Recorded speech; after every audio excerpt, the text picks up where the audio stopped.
محترم ناظرین، آپ دیکھ رہے اس وقت آل انڈیا پاورفل نیوز۔ میں آپ کا میزبان محمد جہانگیر سجاد نگری۔ ناظرین، آج 24 جنوری ہے 2024۔ ناظرین، اللہ تعالیٰ کا ارشاد ہے وَتِلْكَ الْأَيَّامُ نُدَاوِلُوهَا بَيْنَ النَّاسِ۔ یہ تو زمانہ کا نشیب و فراز ہے جو ہم لوگوں کے درمیان گردش کرتے رہتے ہیں۔ ناظرین، حالات چاہے جتنے خراب ہو، ماحول چاہے جتنا زہریلا ہو، آج خلق خدا کتنی دکھی ہے۔ ان حالات میں بھی، ان ماحول میں بھی ہمیں حالات سے گھبرانا نہیں چاہیے، بلکہ حالات سے ڈٹ کر مقابلہ کرنی چاہیے۔ صرف بابری مسجد ہی نہیں، پورا چمن نغمے توحید ہوگا انشاءاللہ تعالی۔ آپ تفسیر سے اس خبر کو دیکھیے اور ہمارے ساتھ بنے رہیے۔ آل انڈیا پاورفل نیوز۔ حالات چاہے جتنے خراب ہو، ہمیں حوصلہ نہیں ہارنا چاہیے اور اللہ پر بھروسہ رکھنا چاہیے۔ مخالف حالات میں جینے کا مزاج بنانا چاہیے۔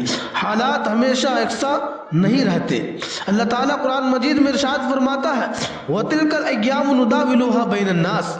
یہ تو زمانہ کے نشیب و فراز ہے جنہیں ہم لوگ کے درمیان گردش دیتے رہتے ہیں۔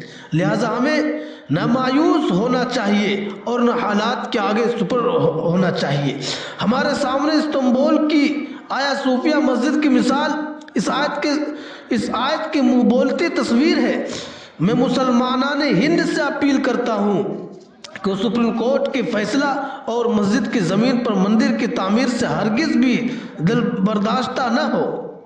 ہمیں یہ بھی یاد رکھنا چاہیے توحید کا عالمی مرکز اور اللہ کا گھر خانہ کعبہ میں بھی ایک لمبے عرصے تک شرک و بت پرستی کا مرکز بنا رہا۔ بالآخر فتح مکہ کے بعد پیارے نبی کریم صلی اللہ علیہ وسلم کے ذریعہ وہ دوبارہ مرکز توحید بنا۔ انشاءاللہ ہمیں پوری توقع ہے کہ صرف بابری مسجد ہی نہیں، یہ پورا چمن نغمہ توحید سے معمور ہوگا۔ ہماری ذمہ داری ہے کہ ایسے نازک موقع پر اپنی غلطیوں سے توبہ کرے، اخلاق و کردار کو سنوارے، گھر اور سماج کو دیندار بنائے اور پورے حوصلہ کے ساتھ مخالف حالات میں آگے بڑھنے کا فیصلہ کرے۔